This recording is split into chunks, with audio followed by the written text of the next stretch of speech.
Straw Hut Media.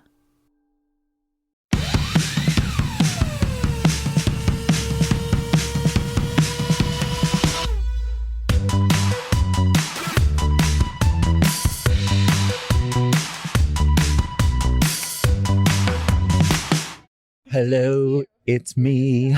I am James, and we are welcoming you back to Heartbreakers Podcast. Thanks for being with us, Heartbreakers. We really love you. How are you, Elsa? Freezing. I know. It's so cold here, but no, I'm really good. I'm so good. You know, I went on that trip and saved my soul. So how was Dubai? I want to know. Amazing. Absolutely amazing. Like, I'm not joking you. I've done a lot of cool, great things in my life, but that was the best thing I've ever done for myself. I'm telling you, at 27, that was the best thing I could have possibly done, was go on a vacation by myself and really think about my thoughts and not be scared of them, not have any interruptions of people, blah, blah, blah. Yeah. You know, really processing and healing. I thought I was going to go and cry and like, you know what I mean? And all this type of stuff. No. First of all, Table for One is so cool. I mean, like going somewhere by yourself, they call it like Table for One. Like, I think that one takes like a lot of guts and also a lot of growth in your life to be able to be okay with being by yourself. Because I have so many friends that are like, they would rather cut off their legs and arms before being by themselves because it's just like avoidance. I thought I was okay by myself because I live by myself. Like a lot of my life. Away. Oh, and 15 hours. I'm not going to lie. My first day, I landed at 8:00 at night. The next day I just had breakfast, and then I sat on the beach and I was like, should I go home? Like, I literally was like, I need to go home. I felt so far from home and it really scared me. And I talked to a friend and she was like, that's why you went there, was for you to overcome these things. Feel those feelings. And feel the feelings. And then I was like, you know what? She's so right. And I sat there and I felt my feelings and they were not as scary as I thought they were going to be. And I decided who I want in my life and who I want to even tell my secrets to. Yeah. I mean, it was so good. I love that so much. I realized what I wanted out of a man. Like, I'm telling you, I sat there like this on the beach, in the water, at the spa, shopping, whatever. And I just thought about what I really needed in my life. And it was so healing. I also went and volunteered at a homeless shelter the day before. I then went and partied until 3 o'clock. After that, I went and You're partied. probably having a little bit at the scaries. Like on the way there, you're like, why am I traveling away with a hangover? That's the worst. And you we got always drugged. travel with a hangover. I always travel with a hangover. I don't know why I do that. You and we excited. got drugged. We got drugged at a strip club the night before. No. Yes. Really? Was it real? Like, yes. It was so real. We don't know, but there wasn't many people at the strip club and we think that they did it to keep people there. We actually think it was the strippers that did it because we didn't have any guys around us. So I went, I got on the flight, a 15-hour flight, hungover, probably still drugged. So of course I got there and I was like, I'm oh, coming God. down. It doesn't matter where I am. I'm fucking freaking out. I want to be at home with my dogs. Okay, you overcame a lot. That's fair to say since we last caught up. I know. But like, to elaborate on that, like, that is so cool because like, so I go to these support groups and it's like the way that my mind has shifted in the last 2 years about like, and only recently am I able to really do it, is like sitting in feelings and not always needing to feel good or like trying to avoid bad feelings. Like, they need like a new publicist. Bad feelings are like the biggest indicators of change. And like, also it's like a quiet excitement. Like, yes, this feels horrible. I wonder what this is leading me to. Like, I feel so bad right now. There can only be a bit of growth, or like everything grows out of pain. And well, I was scared. My sad thoughts and my dark thoughts are very dark, you know, and people don't realize that for me. Like, they're very, very dark because of stuff that people have done to me. And for me to process like how extreme some of the things are was very scary for me. And I just I thought I was processing it because it was always coming up in my brain. I always asked myself, why did this person do this to me? And I really realized when I was on my trip, why did I get myself in that situation? Why was I there in the first place? Like, how did I even get there?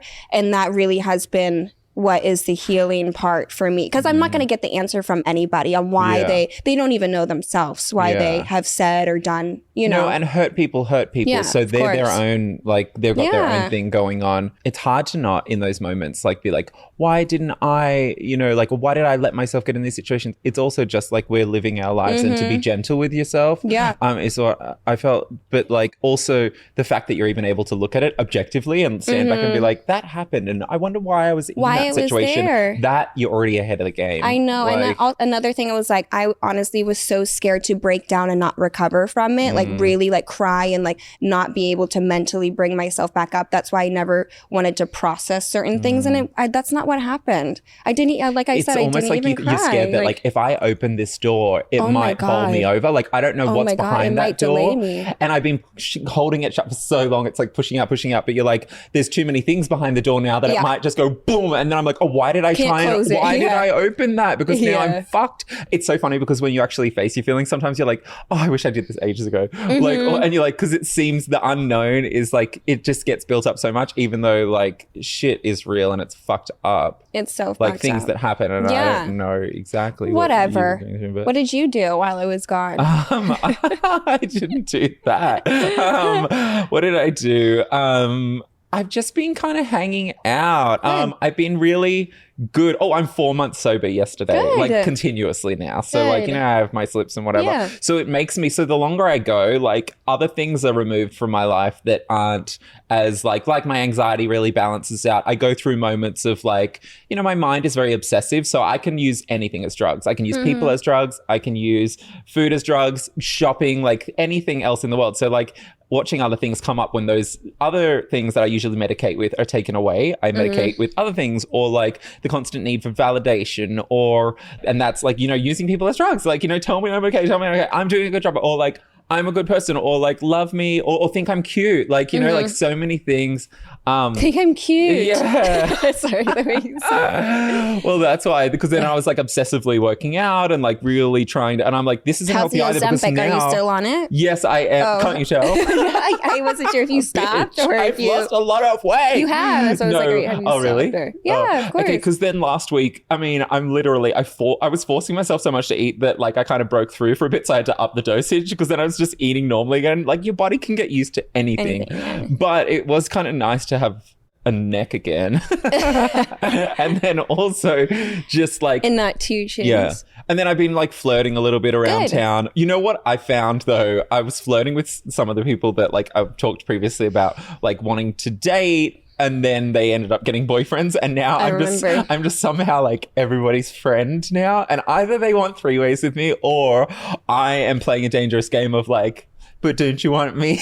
Instead, that's a dark game. I know. Well, I don't do it honestly, like on purpose. It's just that like they will flirt and I won't shut it down. Yeah. Honestly, like, you know me, like I'm not that sexual or anything like that. So I'm just using it for validation. Yeah. So it could be harmless, but at the same time, I'm like, this isn't great. So like, but it's not eventuated into anything. Yeah, of course. But see, maybe you can be a threesome, like have a like maybe that will make you feel comfortable, but it's not so like relationship driven because you just are that additional person. Honestly, I think it's just like I have this giant void inside myself and I need other people to fill it with like love and validation, but I don't actually want them in my life. Like I only have room for me and Moo Moo, my little dog, and like that's it. Like I'm thinking of taking some trips, and I'm like freaking out because I'm so attached to this Moo Moo now, my little dog, because she saved my life too. Like I had a really dark couple of years ago, which I'm really feeling good about coming out of at the moment too, because I'm reconnecting with old friends and I'm like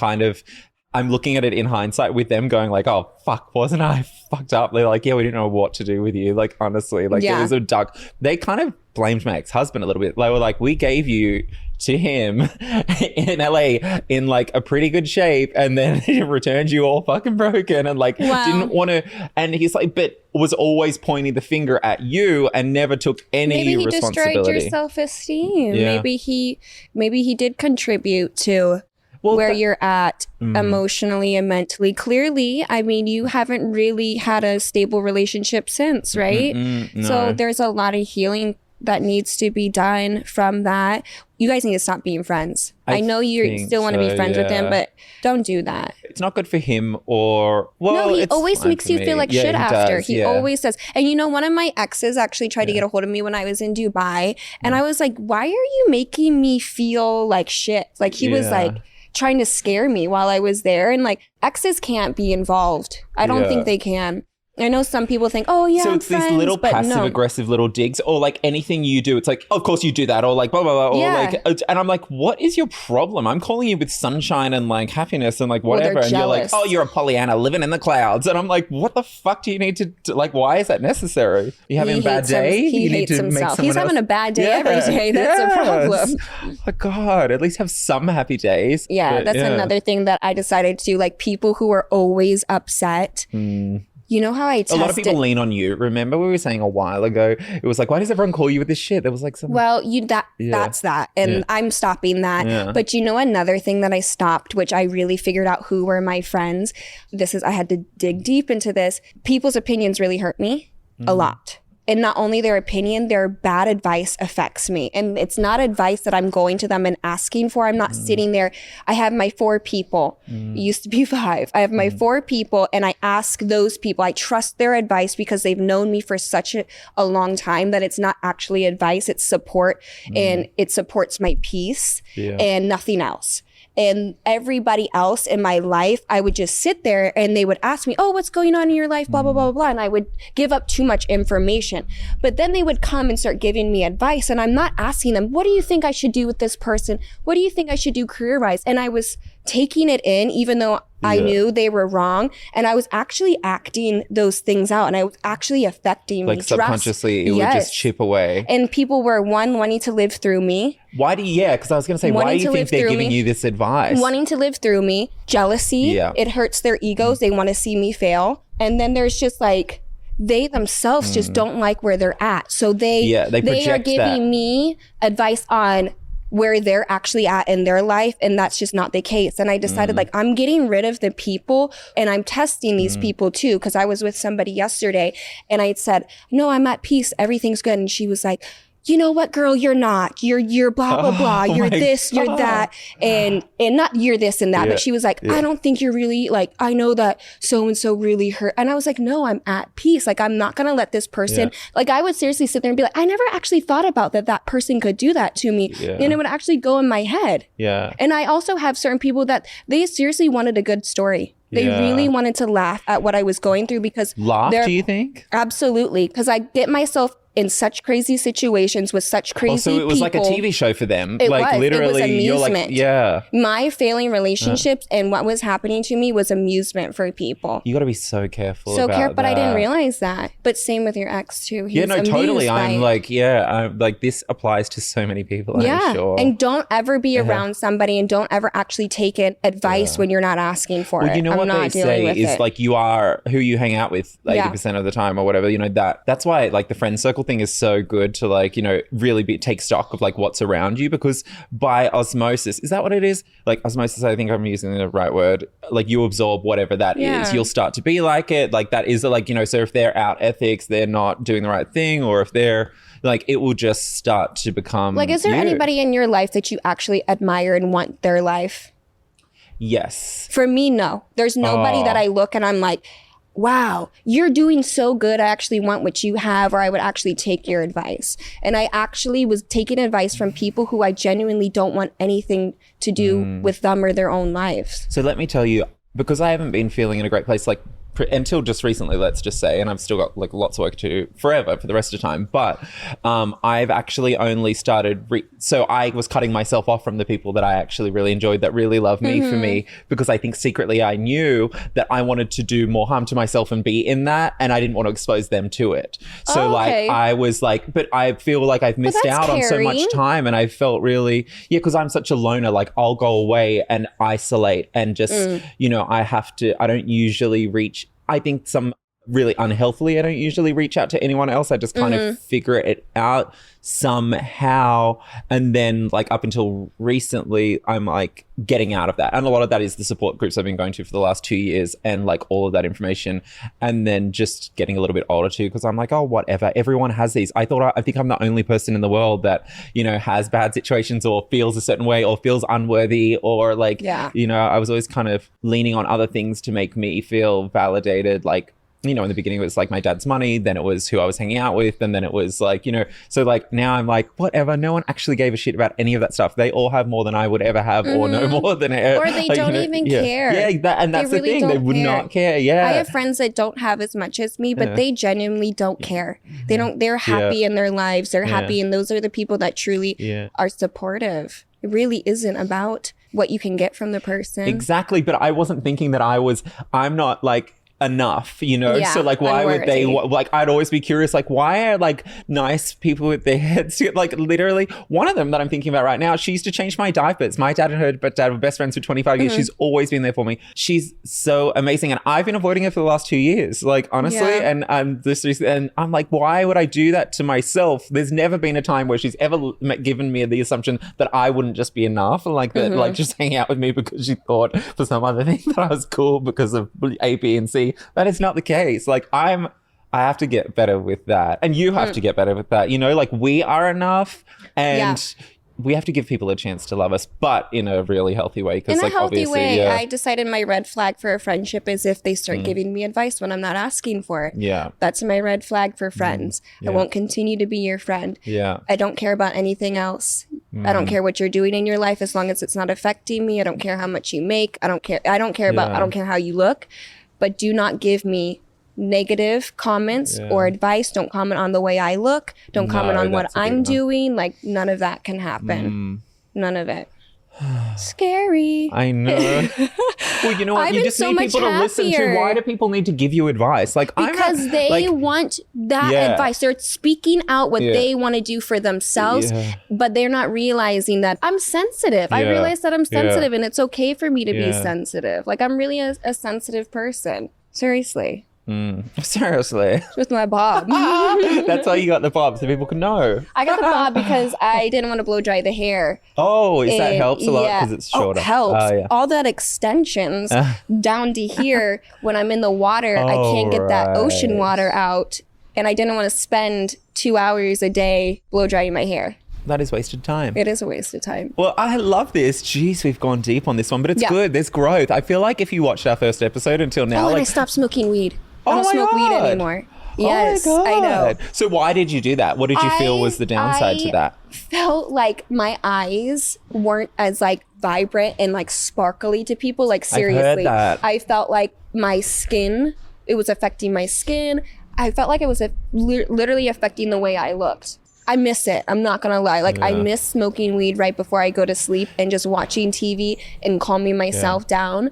But then I wake up in the middle of the night and I got to smoke to go back to sleep. Then it's still kind of in my brain when I wake up. And I just was like, I got to completely cut it out. I kind of miss it too, by the way. Like I love weed. There's so many weed cafes now too where I'm like, fuck, it's such a fun lifestyle. And also my favorite thing, just jamming around the house myself, a little bit stoned, having a little bit of snacks. Same. And like I'll hold Moo Moo a little tighter. And just cleaning. You want to do it high. I want to be high in the Uber. It makes you stop and put music on and then light a little bit of like, I'm like, so slow. What are you doing, meth? Meth would not make me put on a incense and a candle. I'd probably be climbing up the walls and scratching things, I guess. They say meth's a lot like Adderall, so I can definitely attest to my Adderall addiction. So it's called amphetamine salts on the bottle. Meth. Oh, wait. Yeah. Right? Whatever. Crack meth. Our meth head producers have confirmed. I'm just kidding.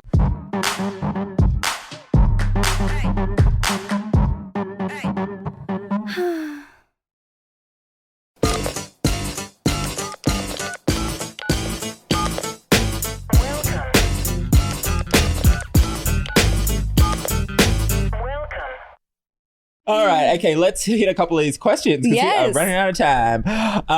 Okay. Heartbreakers Hotline. First voicemail is from Tom. We have a Tom voicemail. Yay. Let's hear it. Hi, Elsa. This is Tom. I was just wondering, I don't mean it sarcastically at all. I was just wondering what was like going through your mind before your very first scene. And like I said, I don't mean that sarcastic, like, hey, what the hell are you thinking, woman? I was just wondering. Okay. Bye. Thanks. Sweet Tom. That was so nice. Thanks, Tom. I I was scared. Like, obviously, I was so nervous. Was it a big production for your first one? No, it was a small one. So it was such a small set. I was nervous, but they made me feel so comfortable. They were just like, oh, you're so pretty. You're so cute. You're going to do such a good job. The male talent was super nice about showing me what to do, like what, because it is different than regular sex. People know that. The angles are different. Everything's different. They have to get different angles? Yeah, to get the camera in there to see. A doggy is actually like really turned out and the ass is spread, and actually you have to really be so fit to be able to do porn, because if you're holding yourself in certain angles, it's like planking. Like, yeah, it makes some. I remember my legs started to get like a little bit muscular, and my agent was like, "Are you working out?" I was like, "No, it's the reverse cowgirl, because you got to squat." But I was nervous. Sexercise. This is a new workout tape that we need. Oh my god, it satisfies so many of the different niches. Yeah. Exercise. It's a workout tape, and you get it off. I'm surprised I don't have that. Should we make that? I know. Oh my god. God, someone's gonna steal it now. Okay, if anyone wants to know just the audio version, it is raining now, and the wind is coming in sideways. We just want to include you in this whole process. Elsa is freezing. I'm so cold. We're gonna see if we can slide a door behind us, just because the water is coming in. It's okay. Well, thanks for that, Tom. So you were I was nervous, but just like regular nervous. I don't know if anything was really going through my head, because my original plan was just to do a few scenes just to get some quick money and also get some, like, you know, a fan base. And then it was so easy that what was going through my head was actually more excitement. Seriously, surprisingly. Yeah. About the money scared. Or the money, like, the way people are making me feel on set. Right. I never really had too many bad experiences in the industry, and you know. Yeah. Well, you're always really complimentive of, like, you don't have anything bad to say. I don't. Yeah. The next question. Okay. I'm a 47-year-old male and I've never been married. Sadly, I'm now at the age where I realized I may have fucked around too much in my past and left myself without a life partner. I was Mr. Bachelor casual sex through thought relationships were for suckers, but I had a health scare and I've been looking at love differently. Any tips for an almost 50-year-old without kids to not look like a total tool and become marriage material? How does he become marriage material? Well, looking like a tool is just like living like a tool. Just don't live like an asshole. Yeah, and the language that you use, which you're saying is the past, like, you know, fucked around. It's okay. Acknowledge what you've done in the past. Acknowledge what you know you've done wrong. Oh, I fucked around too much. I maybe lied. I maybe cheated. I maybe did this, and just don't do it again. Also, there's tons of people in their 50s who are looking for love, right? I just saw The Golden Bachelor. They were all talking about how love The Golden Bachelor. They really were struggling to find love at an older age, and how that show itself made them feel more confident at that age. And there's tons of people that I realize that are single later in life too. And I would actually get on like the old school dating stuff, like Match.com. All those things are still very like tons of people on there. This brings up a point. Like, people at like 50 seem to like just kind of think, oh, well, my time is done. No. But imagine how many other people are out there thinking the same thing. They're single also. Plus, we're living such longer lives now. There's like 4 parts to your life. You know, you've got your 20s and 30s and 40s, and then you go into that 50s and 60s. I mean, people aren't really. I would clean up your place. Like, I feel like a man who's been a bachelor all this time probably doesn't have that feminine of a space. And that doesn't mean like have female stuff there, but get some candles, get some blankets. That really makes it like more approachable for a female. It's something that's, make it smell good in your home. Bring some colors into there. Guys love like navy. Their sheets are navy and always like dark and stuff. Get some old sheets are the biggest turn off. Feminine in a way. Does that make sense? New pillows, you know, make your space clean. Target. Go to Target. They have all the best shit there. Wayfair, like the cheap all stuff. of them super cheap. And then get on, I like there's so many dating apps out there, and some of them cater to the people in that age. And also try to date around your age if you want something serious. Or 40 because... Oh, he said he was 47, he's right? 50. So yeah, do 40s even. That's fine. Yeah, 50s. Love that for you. I wouldn't go younger than 38. get out there, Mr. Ex-Bachelor, who's now going to be marriage material. Absolutely. And be confident. Know that you're marriage material just because you already have acknowledged that you need to change a lot of things. Last question is, my neighbors keep complaining about my boyfriend and I being too loud when we have sex. Is this bullshit complaint or should we take it seriously? I've been getting into arguments with them about it and try to keep it quiet after 10, but I don't know. Is that kind of prudish? So you're going to be surprised by my answer. I actually do think you should keep it down. I think it's very disrespectful to expose people to your sex life when they have nothing to do with it. I think it's also extremely ridiculous to be so loud that your neighbors are complaining. There's no way that sex needs to be screaming on the top of your lungs. You have to be screaming on the top of your lungs. I don't think it is prudish. I think you need to be respectful. Or get a hotel room. Go somewhere else. Or get a hotel room or switch to a different part of the room where they can't hear you, or just be a little bit quieter. If I'm in a house next door and I every can hear night and they're screaming on the top of their lungs, and it's not even about them being prude, it's about respect. They may have kids too. They may have kids. They may just be sick of it. I wouldn't want to hear that. I did not expect you to answer like that, and I do get it. Like, feel like you think it's prudish? No, because here's the thing. I think if you shouldn't be exposed to someone else's sex life. Yeah, that's their sex you're life. not asking like, you're for not that. asking for that. Yeah. So that totally makes sense. It doesn't mean don't have sex. Yeah. It does, and I also don't think you should be getting into arguments with your neighbors in general, because that's just you not have to like live there. Everybody needs to live there. This over is not anything. A good idea. All right. Well, this was so fun. Thank you so much. We are going to be back next time. Make sure you subscribe to our YouTube.